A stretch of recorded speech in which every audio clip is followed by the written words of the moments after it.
ஐந்து கரத்தனை ஆனை முகத்தினை இந்தின் இளம்பிறை போலும் ஈற்றனை நந்தி மகந்தனை ஞான கொழுந்தனை புந்தியில் வைத்தடி போற்றுகின்றேனே.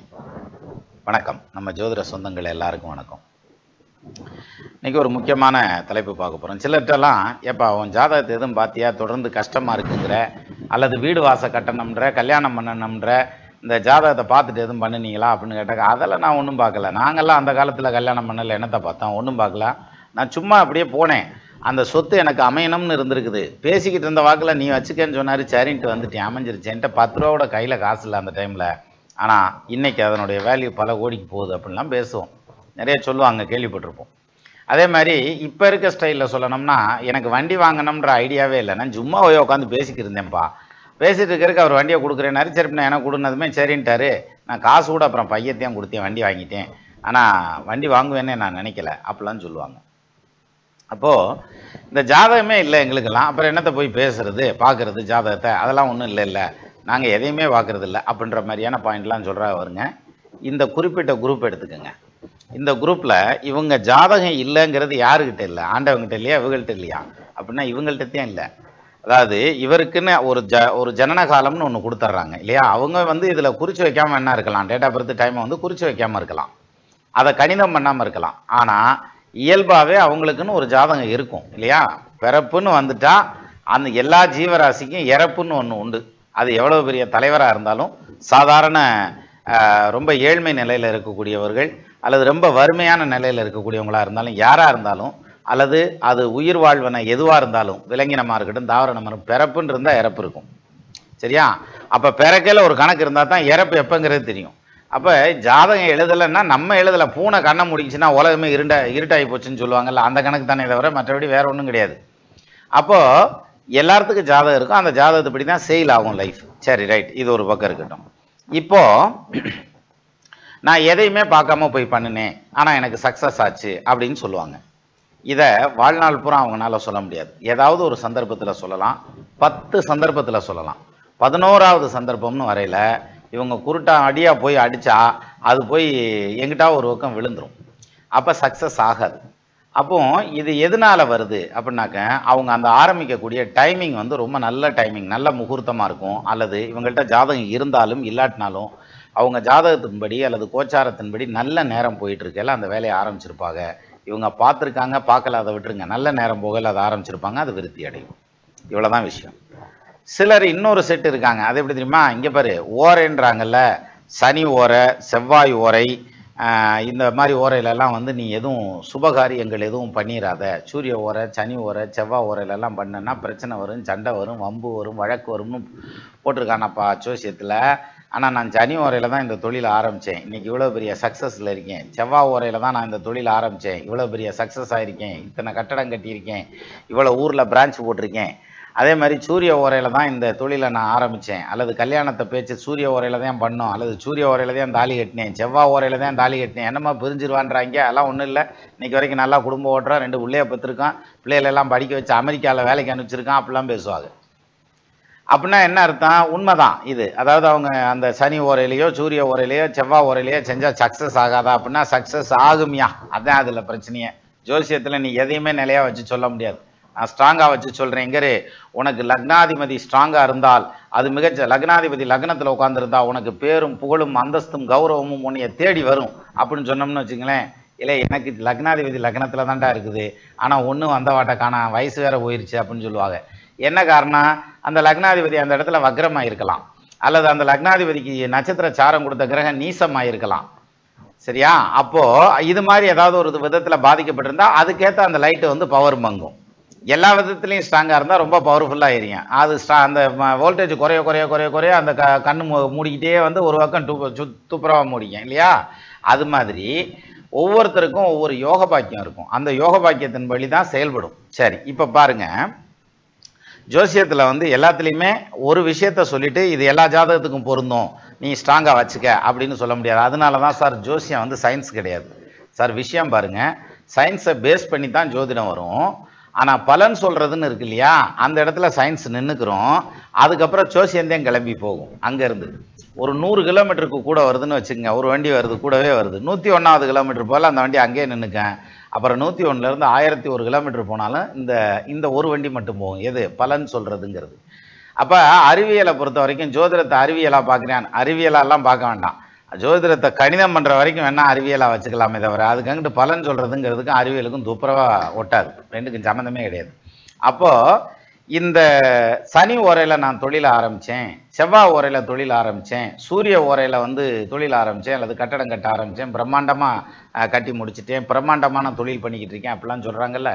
இது இந்த விவரம் தெரிஞ்சவங்களே சொல்லுவாங்க. எது ஜோதிடம் அல்லது ஓரை சம்மந்தப்பட்ட விஷயங்கள் தெரிஞ்சவங்களே சொல்லுவாங்க. அப்போ ஓரை அப்படின்னா என்ன அப்படின்னாக்க ஹவர் அப்படிங்கிறதுனுடைய இன்னொரு ஆப்ஷன் வச்சுக்கலாம். அதாவது மணிக்கு 2.5 நாளிகை சார், 1 மணி நேரத்துக்கு 2.5 நாளிகை, நாளிகையாக கன்வெர்ட் பண்ணால் அப்போ மணிக்கு 2.5 நாளிகைனா ஒவ்வொரு 2.5 நாளிகைக்கு ஒரு முறை ஓரை மாறிக்கிட்டே இருக்கும். இப்போ ஒரு எடுத்துக்காட்டு வச்சுக்கிடுவோம். இந்த ஓரையை பற்றி நம்ம தெளிவாக ஒரு வீடியோ ஏற்கனவே போட்டிருக்கோம். நம்ம சேனலில் இல்லாத டாப்பிக்கே இருக்காது, இருந்தாலும் ஓரையை பற்றின வீடியோ ரொம்ப பர்ஃபெக்டாக போட்டிருக்கேன். எப்படி எதனால் செவ்வாய்க்கிழமைக்கு காலையில் செவ்வாய் ஓரை ஆரம்பிக்குது, புதன்கிழமைக்கு காலையில் ஏன் புதன் ஓரை ஆரம்பிக்குது, இந்த ஓரை இப்படி ஆரம்பிக்கிறதுனால அந்த கிழமை வருதா அல்லது இந்த கிழமை வர்றதுனால இந்த ஓரை ஆரம்பிக்குதாங்கிற ஒரு பெரிய தர்க்கமான விஷயத்துக்கான ஒரு தீர்வெல்லாம் நம்ம சேனல்லே இருக்குது. ஓரையை பற்றின டீட்டெயில் இருக்குது. அதனால் அதை ரெஃபர் பண்ணுறவங்க அதில் ரெஃபர் பண்ணிக்கோங்க, அது இருக்கட்டும். இப்போ நம்ம வேறு ஆப்ஷனில் பார்ப்போம். அதாவது ஓரை அப்படிங்கிறது எப்படின்னா காலையில் 6 மணிக்கு சூரியன் உதிக்குது அப்படின்னா 6 மணியிலிருந்து 7 மணி வரைக்கும் சூரிய ஓரை, அது ஞாயிற்றுக்கிழமையாக இருந்தால். அதுக்கு அடுத்து வர்றது சுக்கிர ஓரை, அதுக்கு அடுத்து வர்றது புதன் ஓரை. இப்படி வரிசையாக இதுக்கு ஒரு ஆர்டர் இருக்குது. சூரியன், சுக்கிரன், புதன், சந்திரன், சனி, குரு, செவ்வாய்னு ஒரு ஆர்டர் இருக்குது. இந்த ஆர்டர் படி அடுத்தடுத்த ஓரைகள் வரிசையாக வந்துக்கிட்டே இருக்கும். 1 மணி நேரத்துக்கு ஒருக்கா அந்த ஓரை மாறிக்கிட்டே இருக்கும். இது லாஜிக், சரியா? சரி, இது இப்படியே வச்சுக்கோங்க. இப்போ என்ன ஓரை ஓடுது அப்படின்னு பார்த்தா இன்றைக்கி என்ன கிழமை, எத்தனை மணி ஆகுது. அப்போ சூரிய உதயத்திலேருந்து ஒரு மணி நேரத்துக்கு ஓரையை மாற்றிக்கிட்டே வந்தோம்னா கடைசி ஓரை முடிஞ்சது மறுபடியும் முதல்ல அன்னைக்கு என்ன கிழமையோ அதே ஓரை மறுபடியும் அதே லைனில் அதே ஆர்டரில் வந்துக்கிட்டே இருக்கும். சூரியன், சுக்கிரன், புதன், சந்திரன், சனி, குரு, செவ்வாய்ங்கிற ஆர்டரில் வந்துக்கிட்டே இருக்கும். சரி, இப்போ இந்த மணியில் என்ன ஓரை அப்படின்னா குரு ஓரை அப்படின்னு வச்சுக்கிடுவோம் ஒரு எடுத்துக்காட்டுக்கு. இந்த குரு ஓரையில் என்ன பண்ணலாம், பண வரவு செலவு பண்ணலாம், ஒருத்தருக்கு கடன் கொடுக்கலாம், கடன் வசூல் பண்ண போகலாம், கல்யாண காரியத்தை பற்றி பேசலாம், பிள்ளைகளுடைய படிப்பை பற்றி பேசலாம், குழந்தை பாக்கியத்தை பற்றி பேசலாம், குழந்தை பாக்கியத்துக்கான ட்ரீட்மெண்ட்டை நோக்கி போகலாம், இது ஒரு சொத்து வாங்குறதை நோக்கி போகலாம். ஸோ இது மாதிரியான காரியங்களை இனிஷியேட் பண்ணால் அது பிரம்மாண்டமாக அருமையாக நல்ல விதமாக போய் முடியும். அதில் நீங்கள் சக்ஸஸ் ஆவீங்க அப்படிங்கிற மாதிரியான ஒரு பாயிண்ட். இது குரு ஓரை. சரி, புதன் ஓரை அப்படின்னு எடுத்துட்டா பிள்ளைகளுடைய படிப்பு, காலேஜ் சேர்க்கறது சம்மந்தப்பட்ட விஷயங்கள், ஒரு தொழில் ஆரம்பிக்கிறது, ஃபைனான்ஸு சம்மந்தப்பட்ட விஷயங்கள், ஃபைனான்ஸ் தொழில் ஆரம்பிக்கிறதுங்கிற மாதிரியான அமைப்பு, பார்ட்னரு கூட்டு சேர்றதுங்கிற மாதிரியான விஷயங்கள், இது இல்லாமல் வெளி ஊர் போகிறது, வெளிநாடு போகிறதுங்கிற மாதிரியான அமைப்பு, இது சம்மந்தப்பட்ட விஷயங்களெல்லாம் இனிஷியேட் பண்ணுறதுங்கிறது, வைத்தியம் தொடர்பான விஷயங்களை இனிஷியேட் பண்ணுறது. எப்படி இங்கே புதனுக்கு வைத்தியம் வருதுங்கிறது ஒரு சின்ன டவுட் வரும்ல, காலபுருஷனுக்கு 6ஆம் இடமே புதன் தான், சரியா? அதனால் அது தொடர்பான விஷயங்களை பேசுகிறதுங்கிறது, படிப்பு சம்மந்தப்பட்ட விஷயங்களை இனிஷியேட் பண்ணுறதுங்கிறது, இது எல்லாமே பிரம்மாண்டமான சக்ஸஸில் முடியும். எது புதன் ஓரையில் ஆரம்பித்தா. சார் ஒரே நாளில் எல்லா ஓரையும் வந்துடும், சூரியன் முதல் சனி ஈராக எல்லா ஓரையும் வந்துடும், ராகு எதுக்கு ஓரை கிடையாது. அப்போ எந்த ஓரையில் சரியான டைம் இருக்கோ அந்த ஓரையில் நம்ம அந்த வேலையை செஞ்சோம்னா சக்ஸஸ் ஆகும். அப்போ அதை இனிஷியேட் பண்ணணும். ஒரு பத்திரத்தில் கையெழுத்து போடுறது, ஒரு கடன் கொடுக்கறதுக்காக பத்திரத்தில் கையெழுத்து வாங்குறதுங்கிறது, ஒரு சொத்து விற்கிறது அதுக்கு அட்வான்ஸ் வாங்குறது, அல்லது ஒரு அட்வான்ஸ் கொடுத்து சொத்தை வாங்குறது, இது மாதிரியான விஷயங்களுக்கெல்லாம் இந்த மாதிரி ஓரையை பார்த்து பண்ணால் அது சக்ஸஸ் ஆகும். இதுலேயும் பார்த்தீங்கன்னா பூமி சம்மந்தப்பட்ட விஷயம், அதாவது தோட்டம் வாங்க போகிறேன், இடம் வாங்க போகிறேன், அப்புறம் என்னது ஒரு எஸ்டேட் வாங்க போகிறேன், வாங்குறதுன்னு ஆகிப்போச்சு, பெருசாகவே வாங்க வேண்டியதானே, என்ன காசாக கொடுக்குறோம், அதனால் எஸ்டேட் வாங்குறது அல்லது ஒரு ரெசார்ட் வாங்குறது அப்படிங்கிற மாதிரி ஒரு பெரிய லெவலில் எதையாவது வாங்கணும் அப்படின்னு அந்த சொத்து பத்துன்னு வாங்க போகிறோம்னா அது செவ்வாய் ஓரையில் பண்ணால் கூட சக்ஸஸ் ஆகும். செவ்வாய் ஓரை பூமிக்காரகன்னு சொல்லுவாங்க. அதே மாதிரி ஒரு வீடு கட்டுறது, அதை வீடு வாங்குறதுங்கிறது, ஒரு காம்ப்ளெக்ஸ் வாங்குறேன், ஒரு கல்யாண மண்டபம் வாங்குறேன், அந்த கல்யாண மண்டபத்தை கட்டுறேன் அப்படிங்கிற மாதிரியான இந்த மாதிரியான பாயிண்டில் இருக்கிறவங்களுக்கு இது சம்மந்தப்பட்ட விஷயங்களுக்கு அட்வான்ஸ் எல்லாம் கொடுக்கறதுங்கிறது நம்ம சுக்கிர ஓரையில் கொடுக்கலாம், புதன் ஓரையில் கொடுக்கலாம், குரு ஓரையில் கொடுக்கலாம், இந்த மாதிரியான விஷயங்கள். அப்போ சுபகாரியங்கள் செய்கிறது அப்படின்னு எடுத்துக்கிட்டால் அது வளர்பிறையாக இருந்தால் சந்திர ஓரையில் செய்யலாம், புதன் ஓரையில் செய்யலாம், குரு ஓரையில் செய்யலாம். அப்புறம் என்ன சொல்கிறது, சூரியன், சந்திரன், செவ்வாய், புதன், வியாழன், வெள்ளி, சுக்கிர ஓரையில் செய்யலாம். இந்த ஓரையில் எல்லாத்துலேயும் நீங்கள் சுபகாரியங்கள்ங்கிறது நல்லபடியாக செய்யலாம், அது நல்லா வரும். சரி, இதில் விளக்கப்பட்டது எது, சூரிய ஓரை, செவ்வாய் ஓரை, சனி ஓரை, தேய்பிறையாக இருந்தால் சந்திர ஓரை. இந்த 4 ஓரையை மட்டும் நம்ம விலைக்கு வைக்கணும். எதுக்கு விலைக்கு வைக்கணும்? இதில் ஏதாவது ஒரு காரியம் பண்ணால் அது வந்து நெகட்டிவாக போய் முடியும், சண்டை சச்சரவாகும், பிரச்சனைகள் வர்றதுக்கு வாய்ப்பு இருக்குது, அல்லது அந்த காரியம் முடியாமல் நடுவுலையே தொங்குறதுக்கு வாய்ப்பு இருக்குது அப்படின்ற மாதிரியான அந்த ஒரு பாயிண்ட் வந்து இந்த இதில் வந்து நெகட்டிவ் ஓரை, இதில் வந்து பாசிட்டிவ் ஓரை. ஆனாலும் நெகட்டிவ்லேயும் வந்து ஒரு அரசாங்கம் தொடர்புடைய வேலைகள் செய்கிறது, அல்லது கவர்மெண்ட்டில் நமக்கு ஒரு வேலை ஆகணும், ஒரு டெண்டர் எடுக்கிறதுங்கிறது, அல்லது வந்து ஒரு அரசு வேலைக்கு முயற்சி பண்ணுறதுங்கிறது, கவர்மெண்ட்டில் போய் ஒரு கேஸ் ஒன்று ஃபைல் பண்ணுறது, கவர்மெண்ட்டுக்கு எதிராக கேஸ் ஃபைல் பண்ணுறது, ஆமாம் அந்த சொத்து பத்தெல்லாம் எடுத்துக்கிட்டு பணம் வர்றது லேட் பண்ணிக்கிட்டு இருக்கும்ல, அந்த மாதிரியான இன்றைக்கி எத்தனையோ விஷயங்கள் இருக்கும். அது மாதிரியான இது. அதே மாதிரி ஒரு பென்ஷனுக்கு அப்ளை பண்ணுறதுங்கிறது, ஒரு சர்டிஃபிகேட் வாங்குறது, எத்தனையோ சர்டிஃபிகேட் வாங்குகிறோம் இல்லையா? நேட்டிவிட்டி சர்டிஃபிகேட்லேருந்து கம்யூனிட்டி சர்டிஃபிகேட் வரைக்கும் எத்தனையோ சர்டிஃபிகேட்லாம் வாங்குகிறோம். அல்லது இன்னும் கொஞ்சம் பெருசாக யோசிப்போமே, ஒரு பாஸ்போர்ட் அப்ளை பண்ணுறதுங்கிறது, விசா அப்ளை பண்ணுறது, ஜிசி அப்ளை பண்ணுறது, இது மாதிரியான விஷயங்கள் எல்லாம் வந்து அந்த மாதிரியான டைமில் பண்ணலாம். இது சூரிய ஓரையில் பண்ணுனா சக்ஸஸ் ஆகும். ஈவன் அது வந்து தப்பான ஓரைன்னா கூட அரசு தொடர்புடைய காரியங்களை சூரிய ஓரையில் பண்ணலாம், பூமி தொடர்புடைய காரியங்களை செவ்வாய் ஓரையில் பண்ணலாம், சனி ஓரையில் தொழில் சம்பந்தமான காரியங்களை செய்யலாம் அப்படிங்கிற ஒரு கான்செப்ட் உண்டு. சரியா? அப்போது சுப ஓரைகளில் பண்ணுறதுங்கிறது ஒரு மாதிரி, அந்தந்த குறிப்பிட்ட வேலைகளை அந்தந்த குறிப்பிட்ட ஓரையில் சூரியன்லேயோ செவ்வாயிலையோ சனிலேயோ பண்ணுனா சக்ஸஸ் வரும் அப்படின்ற மாதிரியான ஒரு கான்செப்ட் உண்டு. இப்போ அடுத்த பாயிண்ட்டுக்கு போவோம். இதில் பாருங்க, ஒரு சிலருக்கு வந்து சனி ஓரையில் ஒரு வீடு வாங்குறதுக்கு அட்வான்ஸ் கொடுப்பாரு, வாங்கிடுவார், நல்லபடியாக சக்ஸஸ் ஆகும். ஒரு சிலருக்கு ஒரு சூரிய ஓரையில் ஒரு தொழில் பண்ணுறதுக்கு பார்ட்னர்ஷிப்புக்கு பணம் கொடுப்பாரு, அல்லது வந்து அப்போ தான் பார்ட்னர்ஷிப் டீடுக்கு சைன் பண்ணுவார், அது சக்ஸஸ் ஆகும். ஒரு பொண்ணு காரியத்தை பேசிகிட்டு இருப்பாங்க, அது செவ்வாய் ஓரையிலையோ சூரிய ஓரையிலையோ சனி ஓரையிலையோ பேசி முடித்து காற்று வெத்தலாக்கு தட்டு மாற்றிருப்பாங்க, ஆனால் அந்த குடும்பம் நல்லபடியாக பிழைக்கும். இது எப்படி சார் வருது? இந்த மாதிரி கான்ட்ராவர்சி இருக்கிறதுனால தான் ஜோதிடத்தில் வந்து நம்ம வந்து இதுதான் கரெக்டு, நான் சொல்கிறது மட்டும்தான் சரி அப்படின்ற மாதிரியான பாயிண்டில் நானும் எதையும் சொல்ல முடியாது, நீங்களும் எதையும் சொல்ல முடியாது, அந்த கண்டிஷனுக்கு போயிடும். என்ன காரணம்? இப்போ நான் சொல்கிறேன், இங்கே பாரு, சனி ஓரையில் ஒரு காரியம் பண்ணால் சக்ஸஸ் ஆகிறதுக்கு வாய்ப்பு இருக்குது, சூரிய ஓரையில் ஒரு காரியம் பண்ணால் சக்ஸஸ் ஆகிறதுக்கு வாய்ப்பு இருக்குது அப்படின்னா உடனே எதிர்கருத்து எப்படி வரும்னா, நீ செஞ்சுவார் செஞ்சுவாத்தான் உனக்கெல்லாம் தெரியும், எங்கே அதில் சனி ஓரை எப்படி இருக்குன்னு தெரியுமா, புரட்டி போட்டு திருப்பி அடிக்கணும், ஞாபகம் வச்சுக்க அப்படின்ற மாதிரியான ஒரு யோசனையில் ஒருத்தர் சொல்லுவார். ஏன்னா அவர் அடி வாங்கியிருப்பார். சரியா? அப்போது இது வந்து எல்லாத்துக்குமே இந்த மாதிரி சனி ஓரை பிரச்சனை பண்ணிடுமா, அல்லது சூரிய ஓரை பிரச்சனை பண்ணாது. அப்போ எல்லாத்துக்குமே யோகம் செஞ்சிருமா? செய்யாது. இப்போ நீ என்னதையும் சொல்ல வர்ற, அதைத்தையும் பார்க்க போகிறான். இப்போ பாருங்க, நம்ம பிறந்த ஜாதகம் இருக்குல்ல, அதை ஒட்டி அந்த ஓரை வேலை செய்யும். எப்படி வேலை செய்யும் தெரியுமா? இப்போ பாருங்க, மீன லக்னத்தில் பிறந்திருக்காரு ஒருத்தர். சரியா? இவருக்கு என்ன லக்னம்? மீன லக்னம்னு வச்சுக்கிடுவோம். இருங்க, இதை எடுத்துக்காட்டோட பார்த்தாத்தே நல்லாயிருக்கும். சரி, மீன லக்னத்தில் பிறந்திருக்காரு. இவருக்கு வந்து செவ்வாய் ஓரையில் எந்த காரியத்தை இவர் எடுத்தாலும், அது இனிஷியேட் பண்ணாலும் அது சக்ஸஸ் ஆகும் சார். சந்திர ஓரை அது தேய்பிறையாக இருந்தாலும் வளர்பிறையாக இருந்தாலும் இவருக்கு சந்திர ஓரை சக்ஸஸ் ஆகும். குரு ஓரை ரொம்ப பிரமாதமாக இருக்கும். சரி, எதை வச்சுப்பா அப்படின்னம்னா அதுக்கான லாஜிக்கும் சொல்கிறேன். இங்கே பாருங்கள், குரு வந்து லக்னாதிபதி, அதே மாதிரி சந்திரன் 5ஆம் இடத்ததிபதி, செவ்வாய் 9ஆம் இடத்ததிபதி. இந்த 3 ஓரையும் சுப ஓரையாக இருந்தாலும் சரி, பாவ ஓரையாக இருந்தாலும் சரி, சுபராக இருந்தாலும் சரி, பாவராக இருந்தாலும் யாராக இருந்தாலும் சரி, இந்த லக்ன ஜாதகர்களுக்கு குரு ஓரை, சந்திர ஓரை, செவ்வாய் ஓரை மீன லக்னத்துக்கு எந்த காரியத்தை செஞ்சாலும் விருத்தி தான் ஆகும், அது தேயாது. அப்போ நம்ம இப்போ கொஞ்சம் முன்னாடி என்ன பார்த்தோம்? செவ்வாய் ஓரையில் ஒரு காரியங்கள் செஞ்சால் பிரச்சனை வரும், சண்டை சச்சரவு வரும், மல்லுக்கட்டு வாங்கி அப்படின்ற மாதிரியான பாயிண்ட்டை பார்த்தோம். அப்போ அதே மாதிரியான பாயிண்ட்டு இந்த மீன லக்ன ஜாதகர்களுக்கு ஒத்து போகுமானா ஒத்து போகாது. அவங்களுக்கு செவ்வாய் ஓரை நல்லாயிருக்கும். சரியா? சரி, இப்போ மீன லக்னத்துக்கு இப்படி வருது அப்படின்னாக்க, இப்போ மற்ற அடுத்த ஒரு லக்னம் எடுத்துக்கோங்க. ஃபார் எக்ஸாம்பிள் இப்போ வந்து மகர லக்னம் எடுத்துக்கிடுவோம். இந்த மகர லக்னத்துக்கு சனி ஓரை யோகமாக இருக்கும் சார். இதுதான் சார் இதில் ஹைலைட்டு. மகர லக்னத்தில் பிறந்தவங்களுக்கு, நான் லக்னத்தை சொல்லிட்டு இருக்கேன், ராசியை சொல்லலை. மகர லக்னத்தில் பிறந்தவங்களுக்கு சனி ஓரை பிரமாதமாக இருக்கும். சுக்கிர ஓரையில் அவங்க செய்யக்கூடிய காரியங்கள் அத்தனையும் சக்ஸஸ் ஆகும்.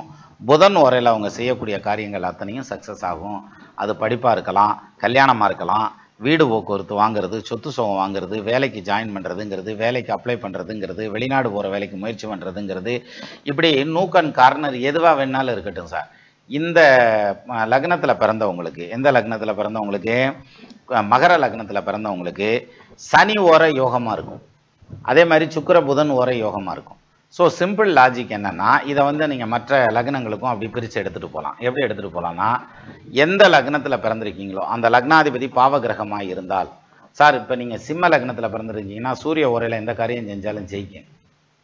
அப்போது செவ்வாய் ஓரையில் எந்த காரியம் செஞ்சாலும் ஜெயிக்கும். எப்படி சூரிய ஓரையும் செவ்வாய் ஓரையும் கெட்டதுன்றாங்க அப்படின்னாக்க கெட்டது தான்.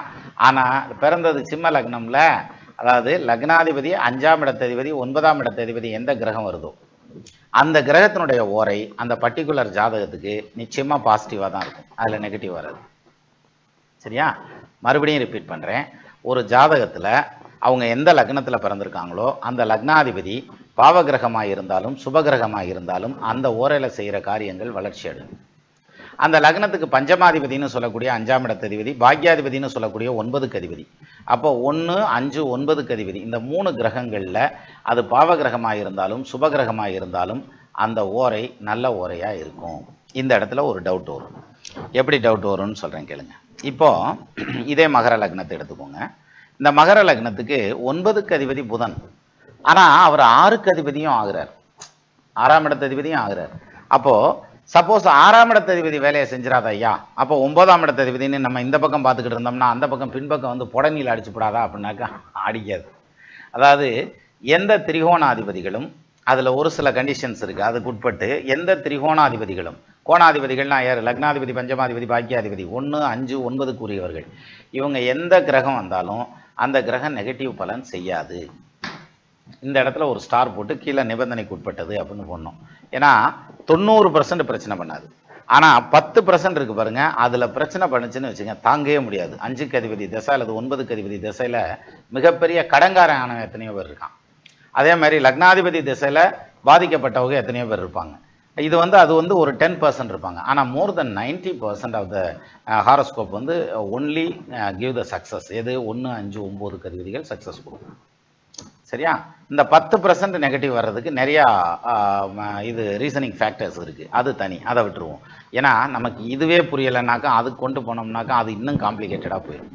சரி, இதை விட்டுருவோம். அப்போது திரிகோணாதிபதியாக யார் வர்றாங்களோ 3 கிரகம் வரும், லக்னாதிபதியும் 5ஆம் இடத்ததிபதியும் 9ஆம் இடத்தையும், இந்த 3 கிரகத்தில் யார் வந்தாலும் அவங்க ஓரையில் நீங்கள் எந்த காரியம் செஞ்சாலும் அந்த காரியம் மிகப்பெரிய சக்ஸஸை கொடுக்கும். நிச்சயமாக நெகட்டிவ் பண்ணாது சார். ஆனால் ஜோதிடத்தில் நம்ம எப்படி ரூல்ஸ் காமிச்சிருப்பாங்க அப்படின்னாக்க, சூரிய ஓரை, செவ்வாய் ஓரை, சனி ஓரை இதை தவிர்த்துருங்க. தேய்பிரையில் சந்திர ஓரை இருந்தாலும் அதையும் தவிர்த்துருங்க. வளர்பிறை சந்திர ஓரை, புதன் ஓரை, சுக்கிர ஓரை, குரு ஓரை, இந்த ஓரைகளில் எல்லாத்துலேயும் நீங்கள் சுபகாரியங்கள் எதுனாலும் பண்ணிக்கலாம், உங்கள் காரியங்கள் சக்ஸஸ் ஆகும். இது பொதுவான கிளாசிஃபிகேஷன், ரைட்டா? சார் இது வந்து ஒன் வே, இந்த ரோட்டில் யாரும் ஆப்போசிட்டில் போகக்கூடாது அப்படின்னு ஒரு போர்டு போட்டிருப்பாங்க, அந்த இடத்துல ஒரு பேரிகார்டு கூட வச்சுருப்பாங்க. ஆனால் ஒரு காவல்துறை வண்டி போச்சுன்னா அதில் நேராக போகும், அப்போ அவங்க மட்டும் போய்க்கலாம் இல்லையா? அப்போ அவங்களுக்கு ஒன் வே கிடையாது. அப்போ அது மாதிரி இது, ஏன்னா இந்த வண்டிக்கு இது விதிவிலக்கு. அது மாதிரி இந்த திரிகோணாதிபதிகள் யோகத்தை செய்யும்னு சொன்னேன் பார்த்தீங்களா, இது வந்து விதிவிலக்கு. நீங்கள் இதை பிரயோகம் பண்ணி பாருங்கள், நிச்சயமாக சக்ஸஸ் கிடைக்கும். அதில் தோல்வி அடைகிறதுக்கான அமைப்பே கிடையாது.